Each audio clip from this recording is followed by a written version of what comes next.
Yo planteé un escenario, yo dije la oposición, una semana antes de un chat, las encuestas de oposición daban que 48 puntos. Scioli, un error técnico de 3 puntos podría esperarse en la encuesta. Y después, de golpe se vino la sorpresa.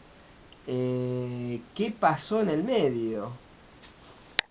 En la Mira, última y semana. antes de responder tu pregunta, en principio gracias por tu gentileza de invitarme cada tanto, pero antes yo quisiera recurrir a mi oficio de historiador, antes de mi oficio de analista político, que hoy me refiero básicamente a la Argentina y no al mundo como es habitual en la visita. Viste, como historiador te voy a decir que la presencia de un sector muy fuerte de la sociedad que tiene una gran nostalgia por el neoliberalismo, hay que rastrearla, si no en la dictadura militar, que debe arrancar claramente de ahí, hay que buscarla en la elección del año 2003.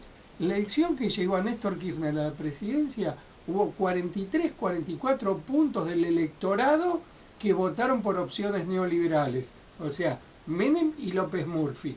Y no porque no tuvieran delante suyo los efectos de lo que había ocurrido durante la vigencia del neoliberalismo, la situación espantosa que estaba la Argentina y que estaba el pueblo, que vamos a decirlo en términos simples, daría para hablar mucho lo que dijiste vos, yo en la mayoría estoy de acuerdo con lo que dijiste vos en el primer bloque, pero tiene dos consecuencias fundamentales.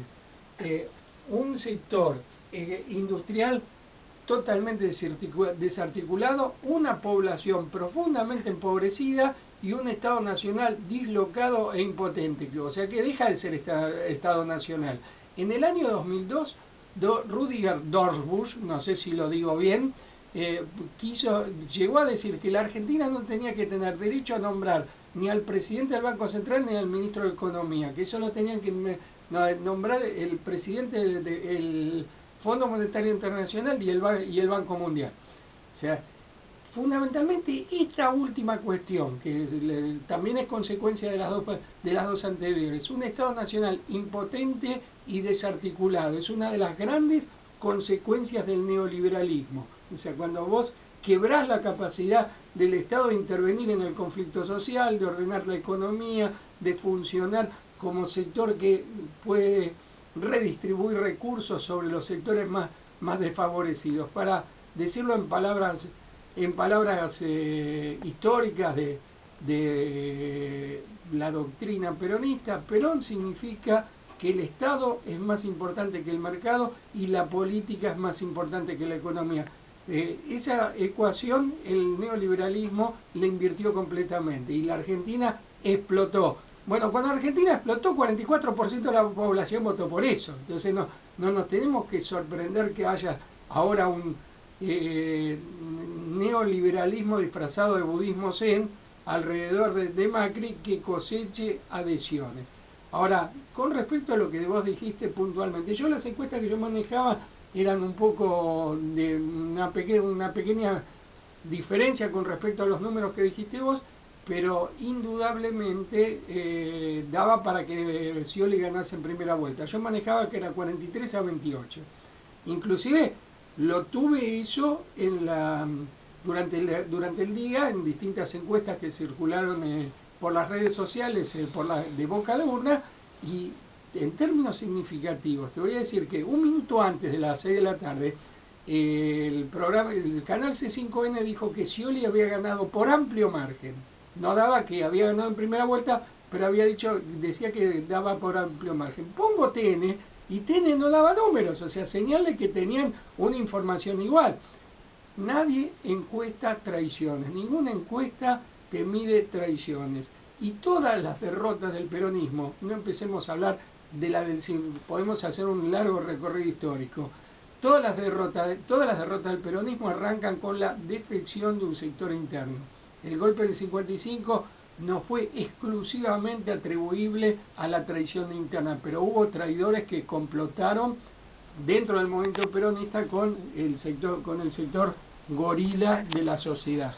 ¿Cuál podías recordar un poco? Y algunos sindicalistas que estaban reunidos poco después con Lonardi, que sacaron la cara inmediatamente con Lonardi. Había oficiales de las Fuerzas Armadas que teóricamente eran leales. El propio almirante Rojas era conocido como un chupamedias de Perón. Hay vastos sectores que complotaron para facilitar la salida de Perón del gobierno. En el año 64, cuando Perón quiere volver, Bandor no movió los pies para que... Bandor era el capo del sindicalismo, no movió los pies para asegurar que Perón llegase al país. Digo esto como ejemplos de derrotas del peronismo. El kirchnerismo perdió 2 elecciones, si querés 3, si tomamos en cuenta la de la provincia de Buenos Aires del domingo pasado. Siempre la perdió por traición de sectores internos. Y esa traición ha quedado institucionalizado con el Frente Renovador. Hay una franja del voto peronista que no ha vuelto. Han vuelto algunos dirigentes del Frente Renovador, pero no ha vuelto. Mensurarlo en 20 puntos del electorado de la provincia de Buenos Aires, 15 a 20 puntos de la provincia de Buenos Aires.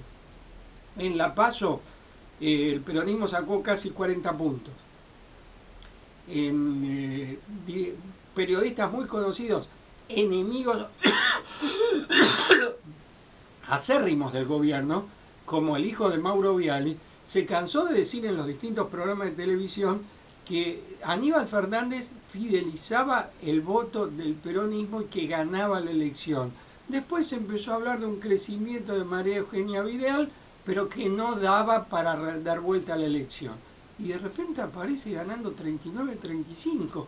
Está muy claro que hay... Después se supo que había intendentes que repartían la boleta cortada con María Eugenia Vidal para gobernadora y con la figura de ellos a intendente. Pero también hay otros factores que que no son solo la traición del peronismo. Hay que hablar de las clases medias, hay que hablar de cómo se trabajó esa problemática durante estos años y cómo en todos los procesos emancipatorios latinoamericanos hay un problema que es la posición que toman las clases medias que les lleva a adherir a posiciones que las tienen como víctimas directas. Para decirlo de modo simple, entre las cosas que dijiste en tu introducción, una de las primeras medidas que tomaría un hipotético primer gobierno de Macri, habría que decir, porque si gana una, no descartaría que gane una segunda elección. Si llega a ganar la presidencia, la primera medida que toma es un recorte abrupto de los subsidios a las tarifas de los servicios públicos. Y la clase media que se ha pasado la vida despotricando contra la yegua, como dicen ellos, seguramente va a seguir apoyando a Macri cuando Macri le eche la culpa al gobierno actual nacional de que hayan aumentado las tarifas. Pero no van a aumentar solamente porque se quiten los subsidios, también van a aumentar el costo de la tarifa, el costo del kilowatt, del metro, creo que es metro cúbico de gas. Yo ni miro las facturas en mi casa. Va a aumentar la tarifa y va a aumentar por vía indirecta por recorte de subsidios. Y además muchas cuestiones que no sé si lo van a poder realizar ni en un primero ni un segundo gobierno, porque cosas que las clases medias no tienen que pagar, porque la universidad, por ejemplo, es gratuita. Entonces no tiene que pagar un costo por mandar a su hijo a la universidad, cosa que la intención del neoliberalismo es que cada cual pague por lo que tiene. Esas son cuestiones que tendríamos que analizar una vez que se produzca el resultado. Yo tengo mucha confianza, y si no querés decir confianza, mucha esperanza de que se pueda ganar por poco la votación. Si se gana por poco, pero tengo mucha confianza en el sentido de que, y está asentado en encuestas, por más que ahora el discurso dice que no se puede creer en las encuestas mienten, etcétera, etcétera. No, yo creo que las encuestas son una metodología científica y también son un método de operar en política. no son solo la pura ciencia, ni son solo las operaciones políticas. Hay una encuesta que dice que el 43% de los votantes del Frente Renovador votarían por Scioli y el 30% por Macri. Proyectado da que más del 50% de los votantes del Frente Renovador votan por Scioli. Si es así, se gana la elección por poco, pero se gana. Bueno, vos hablaste de traición. Sí, la virtud más declamada y las menos practicadas en el peronismo es la lealtad. Sobre traición, ¿podrías desarrollar un poquito qué es lo que vos, que tenés tus contactos y tus fuentes y tu capacidad de análisis y tu experiencia, más tu formación, cómo fue la traición? Expliquemos un poquito a la gente cómo se opera, pues yo creo que fue lo mismo en el 2011, esa elección que Néstor Kirchner pierde por muy poco con de Narváez. con de Narváez, y hay algo interesante: de Narváez y Solá ya están negociando con Scioli por debajo de la mesa, y que fueron dos aliados de Macri en esa elección. Yo creo que fue lo mismo. ¿Y qué está pasando? Contame, explicale un poquito más, desarrollalo. Bien, vamos a tratar de ser lo más rigurosos posible y tratar de desapasionarnos un poco sobre lo que ocurrió. Acá entra en juego, viste, cuestiones que son mucho más de fondo. Siempre me preguntan por qué no soy peronista, y entonces siempre contesto porque no termino de comprender o no termino de asumir el método de Perón de construir espacios tan amplios donde cabían sectores contradictorios, y en la contradicción de los integrantes del movimiento anidaba claramente la situación de traición. Como te dije antes, el 55 se explica también por la traición, no solamente por la traición, pero se explica también por la traición de una franja del movimiento peronista. El kirchnerismo tiene la virtud y, si se quiere, el defecto de ir a fondo en muchas cosas. Entonces muchos sectores peronistas no se bancan que se vaya tan a fondo en el enfrentamiento contra el poder económico. Entonces, cuando viene el año 2009, vos hiciste mención a esa elección, la alianza que habían hecho de Narváez, Macri y Solá, justamente Solá fue alguien que dijo que Florencio Randazzo es una figura muy poco leal, justo él, que es un traidor serial. O sea, Felipe Solá lo traicionó a Menem, lo traicionó a Duhalde, lo traicionó a Kirchner 6 meses después de haber asumido una banca por el kirchnerismo. Hay que recordar esa cuestión. Traidor, hijo de puta, le dijo Kunkel, que es un leal, en la votación de la 125 en el Congreso. Nadie esperaba que Felipe Solá votase contra una medida impulsada por la presidente del espacio que lo había llevado a la Cámara de Diputados. Entonces, en esa elección se rompió una fracción del peronismo, y nos guste o no nos guste, de Narváez, Felipe Solá expresan un peronismo mucho más conciliador con el poder económico, un peronismo que no quiere el enfrentamiento con el poder económico.